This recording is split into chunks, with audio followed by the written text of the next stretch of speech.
we're getting ready for Thanksgiving here in the U.S. Exactly. And always, since my childhood, above all of the holidays that we observe in this country, some I don't observe anymore, but this is one, thank God, we still celebrate, and it's always been my favorite holiday. Everything about it, usually we're blessed with wonderful weather. It's because it's like we're getting ready to leave, autumn behind and get in, as you just mentioned, and just having everybody together around the table. And unlike a lot of some of the popular holiday movies that come out, usually when you see movies about Thanksgiving, it's usually about the comedic, hilarious disasters that happen at Thanksgiving I actually tables. saw a list of what's called Thanksgiving fails.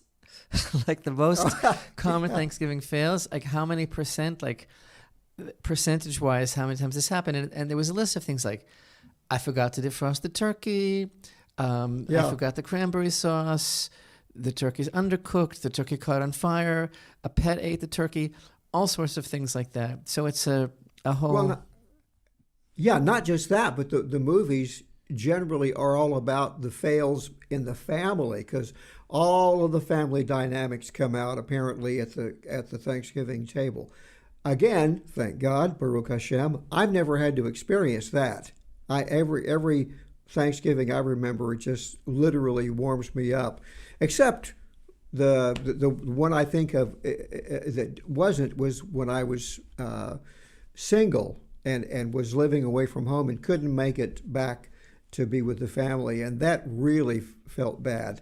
But again, there were people that invited me over for Thanksgiving, and it's just like you were saying to me earlier, this is really very much something that's a part of the narrative of the parsha. It is, and first of all, as a rabbi who, shall I say, ministers to non-Jews, to Bnei Noach, as a rabbi who has many friends and students in the Noahide world, a question that I'm asked often by Noahides who want to do the right thing and who don't want to take upon something themselves that's not in Torah or something like that, they ask me if they should observe Thanksgiving.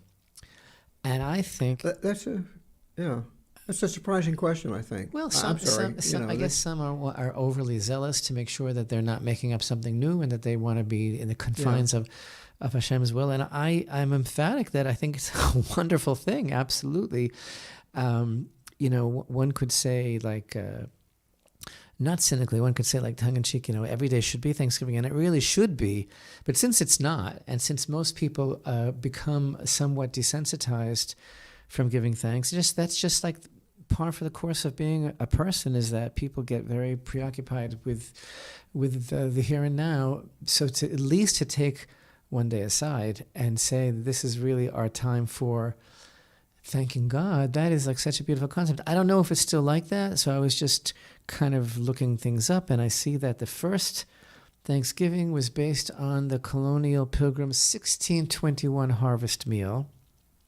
But then I saw right away a sentence: the holiday continues to be a day for Americans to gather for a day of feasting, football, and family. I didn't see anything there about God, but anyway, it's interesting that it was actually on it's always a Thursday, the fourth Thursday in November, right? Do you know that it was actually on Thursday, November 26th, 1789, that President George Washington issued a proclamation for a day of public thanksgiving and prayer. And then beginning in 1863, President Lincoln he's the one who encouraged Americans to recognize the last Thursday of November as a day of Thanksgiving. But the thing is, the concept of thankfulness is so pivotal in Torah. I know that one of the times that you and I have spoken about this a great deal is in parashat Kitavo in Deuteronomy, when we talk about the bikurim, the first fruits, and the pilgrim who brings the basket of first fruits of the land up to the Kohen in the Holy Temple and prostrates himself and gives over his thanks to Hashem. In a way, in the Jewish world, every Shabbat is kind of like a Thanksgiving Day meal with the family around the table, guests and the extended family, and certainly every holiday. But you know, in the concept of gathering together as a family and thanking God for everything in one's life is, I think it's like a foundational thing for society. I think when you look at the big complex pattern that is history, the best thing we can do is to not forget it, but to be grateful to where Hashem has brought us today.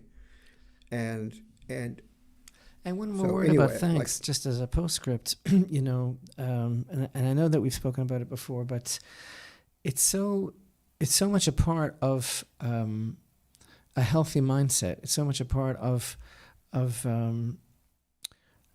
you know, what really makes the world go around. And you know, the Torah is full of all sorts of verses about how good it is to praise Hashem, you know. By the way, a turkey in Hebrew is called a tarnagol hodu, right? And hodu means to give thanks, right? So, but the whole concept in Torah of giving thanks to Hashem, why are there so many verses that talk about how it's good to give praise to the Lord and all the praise? It's because that is like this spiritual force, like this energy that literally keeps the world going, because Hashem is the truth of the world. Hashem is the foundation of all reality, and recognition of that is why he created the world in the first place, why he created man in the first place. So it's not, you know, like people think that, what does God need to be told these things? Does he need to be complimented? Does he need to be praised? You know, is he you know?